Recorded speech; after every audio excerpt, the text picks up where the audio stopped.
Umoshe haya ro'eh et son yitro chotno kohen Midyan v'yavo el har ha'Elohim v'yera malach Adonai elav v'libat esh mitoch hasneh v'yar hasneh einenu uchal.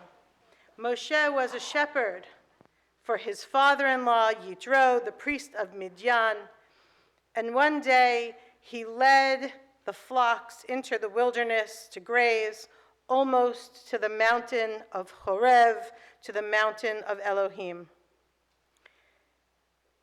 And Moshe was watching over the flock, and he was counting each of the sheep to make sure that they were all there. And he noticed that one small lamb was missing from his count. And he began to search the area, eventually leaving the flocks in the care of the shepherding dogs.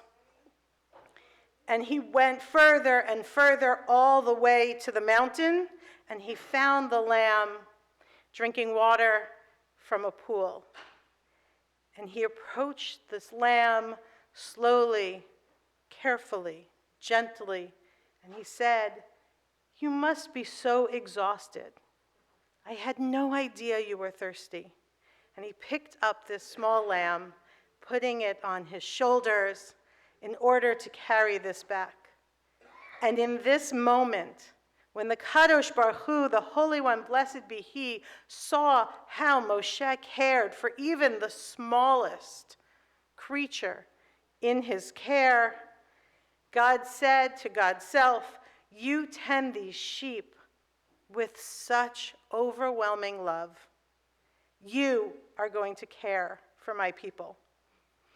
And at that moment, Moshe notices a light. He's standing by the mountain, and a light comes around the side. And I imagine it to be like a lunar sunrise, where suddenly this light bursts from around the mountain, and it's an angel appearing as a fire in the midst of a bush. And Moshe walks around the mountain. He says, "The bush appears to be on fire, and it's not consumed. Why doesn't this bush burn up? I have to go check this out." Vayar Adonai ki sar lirot v'yikra elav Elohim mitoch hasneh. Vayomer, Moshe, Moshe. Vayomer, Hineni. Vayomer, al tikrav halom shel na'alecha me'al raglecha, ki hamakom asher ata omed alav admat kodesh hu. And Adonai sees Moshe approaching, and he calls out to him, "Moshe, Moshe." And Moshe stops, and he says, "Hineni, here I am." And Adonai says, "Do not come near.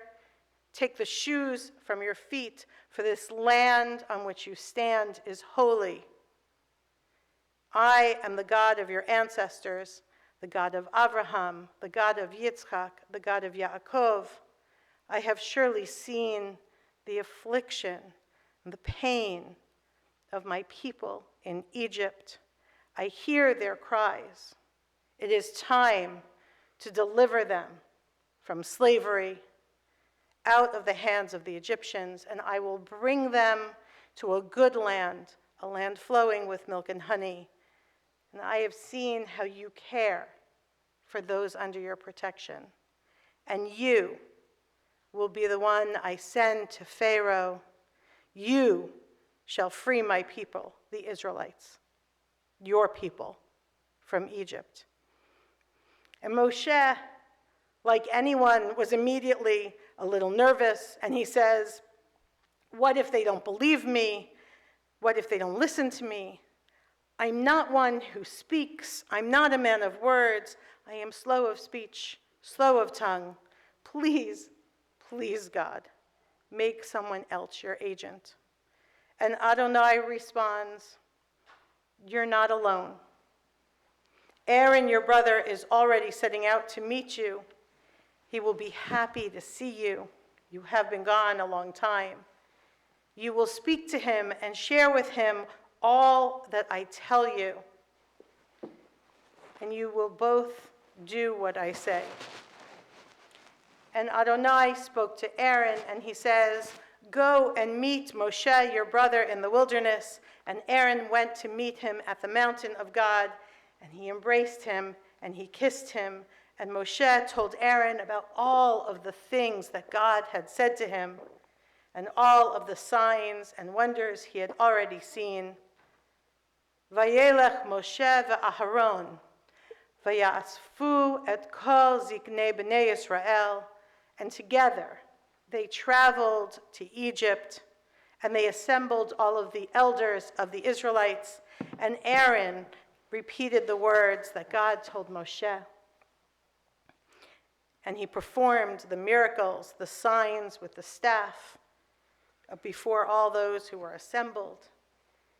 And when the elders and all who were assembled there saw, they bowed down and they thanked God for coming to their delivery. And Moshe then, with his brother Aaron, entered the palace of Pharaoh. And he was greeted warmly by Pharaoh and his court, the long-lost child who had disappeared, now returning. And Moshe hugged his Egyptian brother, and he said to him, "Adonai has sent me as a divine messenger to lead Adonai's people out of slavery. Brother, you must listen, and you must do what needs to be done." And of course, we all know what came next. That is a story for another Shabbat.